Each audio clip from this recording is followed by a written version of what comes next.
Tanggal 15 Februari sedang ramai dibahas di kalangan pensiunan. Banyak yang bertanya-tanya apa sebenarnya yang terjadi pada tanggal tersebut. Ada yang mengatakan akan ada pengesahan peraturan penting, ada yang menyebut soal pesangon, ada juga yang mengaitkan dengan rapel dan hak pensiun lainnya. Karena itu penting sekali untuk memahami penjelasannya dengan tenang dan jelas, supaya tidak ikut panik atau terlalu berharap sebelum waktunya. Yang sedang dibicarakan adalah rencana pengesahan peraturan pemerintah yang berkaitan dengan hak pensiunan, termasuk pesangon dan penyesuaian tertentu. Jika benar peraturan itu diketok atau disahkan pada tanggal 15 Februari, maka artinya pemerintah sudah menetapkan dasar hukum yang resmi. Ini penting karena tanpa aturan resmi semua masih sebatas pembahasan. Begitu aturan disahkan, maka proses pelaksanaan bisa berjalan sesuai ketentuan yang jelas. Namun perlu dipahami sejak awal, tanggal pengesahan bukan berarti tanggal pencairan. Ini dua hal yang berbeda. Pengesahan adalah langkah hukum. Setelah itu masih ada proses administrasi.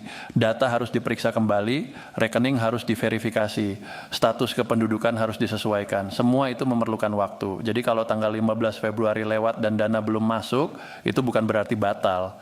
Itu berarti proses sedang berjalan. Banyak pensiunan merasa deg-degan karena sudah lama mendengar kabar soal pesangon yang dibayarkan sekaligus. Selama ini ada yang merasa haknya dicairkan bertahap dan nilainya terasa kecil. Maka ketika muncul kabar bahwa akan ada pembayaran penuh dalam satu kali pencairan, wajar jika muncul harapan besar. Tetapi tetap harus tenang, yang sedang dibahas adalah skema yang lebih rapi dan lebih adil, bukan pencairan serentak dalam 1 jam untuk semua orang. Dalam pembahasan yang beredar, pemerintah melihat kondisi pensiunan secara lebih menyeluruh. Tidak hanya melihat golongan terakhir sebelum pensiun, tetapi juga melihat lamanya masa pensiun dan kondisi ekonomi. Pensiunan yang sudah lebih dari 10 tahun dan tidak memiliki penghasilan tambahan disebut-sebut menjadi perhatian khusus. Ini menunjukkan adanya pendekatan yang lebih manusiawi, tetapi sistem pembayaran tetap dilakukan bertahap. Ini bukan berarti hak dipotong. Hak tetap utuh sesuai ketentuan, yang dibagi hanya waktunya. Kenapa harus bertahap? Karena jumlah penerima sangat banyak, jutaan rekening harus diproses.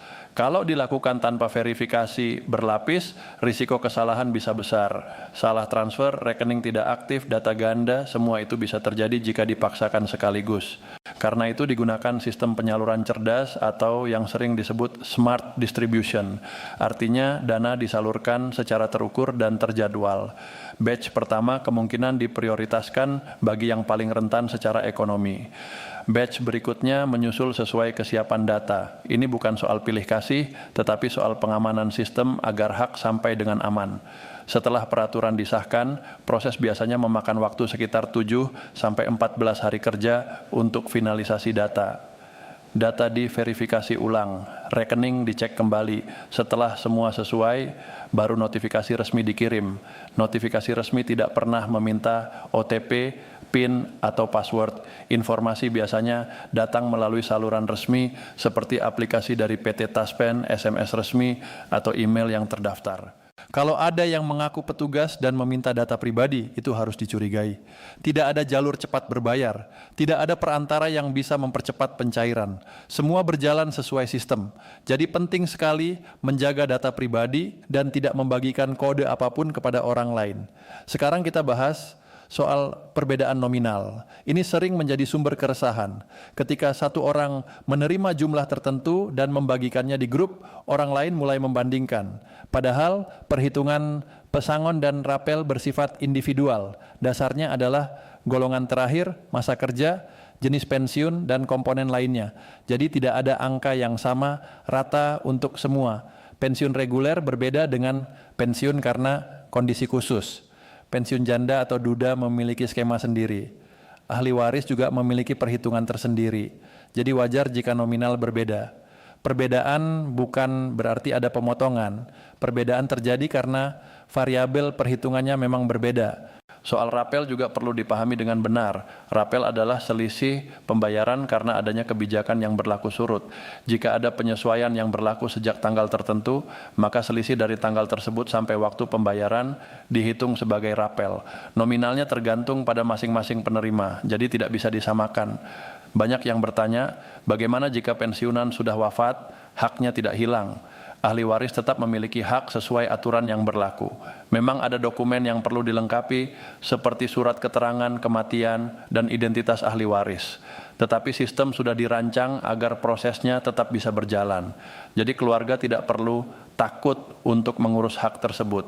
Sekarang kembali ke tanggal 15 Februari. Jika benar menjadi hari pengesahan, itu adalah awal dari proses resmi. Artinya negara sudah memberikan dasar hukum yang kuat. Setelah itu barulah tahapan teknis berjalan. Jadi penting untuk tidak salah menafsirkan. Pengesahan bukan pencairan. Pengesahan adalah pintu masuk ke tahap pelaksanaan. Dalam situasi seperti ini, yang paling penting adalah menjaga ketenangan. Rumor seringkali muncul lebih cepat daripada penjelasan resmi. Pesan berantai bisa menyebar dalam hitungan menit, tetapi proses administrasi negara memerlukan waktu dan ketelitian. Jangan sampai rumor membuat hati gelisah tanpa alasan yang jelas. Langkah yang bisa dilakukan mulai sekarang sederhana. Pastikan data di Taspen sudah benar, pastikan nomor telepon aktif, pastikan email masih bisa diakses, pastikan rekening bank aktif dan atas nama sendiri. Hal-hal kecil seperti ini sangat membantu memperlancar proses. Selain itu, penting juga menyiapkan rencana penggunaan dana. Jika nanti dana masuk, tentukan prioritas. Apakah untuk biaya kesehatan, perbaikan rumah, membantu keluarga, atau disimpan sebagai dana cadangan. Jangan sampai dana habis tanpa perencanaan. Masa pensiun adalah masa yang perlu kestabilan. Banyak kasus di mana dana besar masuk lalu digunakan tanpa pertimbangan matang. Ada yang tergoda investasi yang menjanjikan keuntungan tinggi dalam waktu singkat. Ada yang percaya tawaran orang yang tidak jelas. Padahal prinsip sederhana perlu diingat. Semakin tinggi janji keuntungan, semakin besar risikonya. Dana pensiun adalah dana keamanan, bukan dana spekulasi. Tanggal 15 Februari menjadi ramai karena harapan dan rasa ingin tahu bercampur jadi satu. Itu wajar. Tetapi sikap terbaik adalah tetap rasional. Hak pensiun dijamin oleh negara sesuai aturan. Teknis penyaluran mungkin bertahap, mungkin tidak seragam waktunya, tetapi hak tetap utuh. Negara juga harus menjaga stabilitas keuangan. Setiap kebijakan fiskal melalui proses panjang. Ada perencanaan, ada pengesahan, ada penyesuaian sistem, baru kemudian pelaksanaan. Semua itu dilakukan agar kebijakan berjalan aman dan tidak menimbulkan masalah baru. Jadi jika ada tetangga yang menerima lebih dulu, jangan langsung berpikir negatif. Bisa jadi berbeda batch, bisa jadi datanya lebih cepat, selesai diverifikasi. Ini soal sistem, bukan soal kedekatan atau prioritas pribadi. Pada akhirnya yang paling penting adalah kepastian bahwa hak tidak hilang, hak tetap ada dan diatur dalam hukum. Proses mungkin butuh waktu, tetapi arah kebijakannya jelas. Pemerintah sedang membahas dan menyiapkan langkah yang lebih baik untuk pensiunan. Masa pensiun seharusnya menjadi masa yang lebih tenang. Setelah puluhan tahun bekerja dan mengabdi, wajar jika berharap adanya kepastian dan penghargaan. Jika kebijakan ini berjalan lancar, semoga benar-benar membawa rasa aman dan keadilan. Tanggal 15 Februari bukan akhir tetapi awal dari proses resmi. Jangan hanya melihat tanggalnya tetapi pahami tahapannya. Dengan memahami prosesnya, hati bisa lebih tenang. Tidak mudah terpengaruh rumor, tidak mudah panik, dan tidak mudah kecewa sebelum waktunya. Semoga penjelasan ini membantu meluruskan berbagai kabar yang beredar. Tetap pantau informasi dari sumber resmi, jaga data pribadi, siapkan rencana dengan bijak, dan sambut setiap perkembangan dengan pikiran yang tenang. Karena yang sedang kita bicarakan bukan hanya soal uang, tetapi soal kepastian dan ketenangan di masa pensiun.